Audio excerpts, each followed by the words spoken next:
जानिए परशुराम ने क्यों काटा अपनी ही माता का सिर। एक बार की बात है जब ऋषि जमदग्नि हवन कर रहे थे। हवन के लिए उन्होंने अपनी पत्नी रेणुका को गंगा नदी का जल लाने के लिए कहा। जब परशुराम की माता रेणुका गंगाजल लेने के लिए गंगा तट पर जाती है, संयोगवश उसी समय गंधर्व राज चित्ररथ अप्सराओं के साथ विहार कर रहे थे। उनको देखकर रेणुका उनसे आसक्त हो जाती है और वहीं पर रहकर उनको देखने लगती है, जिससे उन्हें समय का बोध नहीं रहता। दूसरी तरफ ऋषि जमदग्नि हवन के लिए गंगाजल की प्रतीक्षा कर रहे थे। लेकिन हवन करने का शुभ मुहूर्त बीत जाने के बाद भी जब उनकी पत्नी रेणुका गंगाजल लेकर नहीं आई तो वह स्वयं उनकी खोज में गंगा की तरफ चल पड़े। जानू ऋषि जमदग्नि ने यह देखा कि उनकी पत्नी रेणुका गंधर्वराज तथा अप्सराओं को विहार करते देख उनकी तरफ निहार रही है, तो वह अपनी पत्नी पर बहुत क्रोधित होते हैं।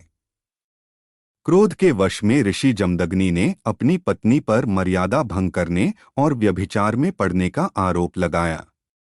अपने क्रोध को शांत करने के लिए तथा अपनी पत्नी के दोष की सजा देने के लिए उन्होंने अपने सभी पुत्रों को उनकी माता रेणुका का वध करने का आदेश दिया। लेकिन उनके चारों पुत्रों ने ऐसा दुस्साहस करने की सामर्थ्य नहीं था। इसलिए पिता की आज्ञा का पालन करने का साहस परशुराम जी ने दिखाया और पिता की आज्ञा पालन करते हुए भगवान शिव द्वारा दिए गए परशु से ही अपनी माता का सर धड़ से अलग कर दिया। परशुराम जी की यह पितृभक्ति देखकर उनके पिता जमदग्नि बहुत प्रसन्न होते हैं और उनसे और वरदान मांगने के लिए कहते हैं। तब परशुराम जी ने अपने पिता से वरदान के रूप में अपनी माता को पुनर्जीवित करने का अनुरोध करते और यह भी कहते कि वह इस घटनाक्रम से जुड़ी सारी स्मृतियां उनके मस्तिष्क से मिटा दे। वरदान के अनुसार ऋषि जमदग्नि ने अपनी पत्नी रेणुका को पुनर्जीवित कर दिया। इस प्रकार परशुराम जी पितृभक्त और मातृभक्त दोनों कहलाए।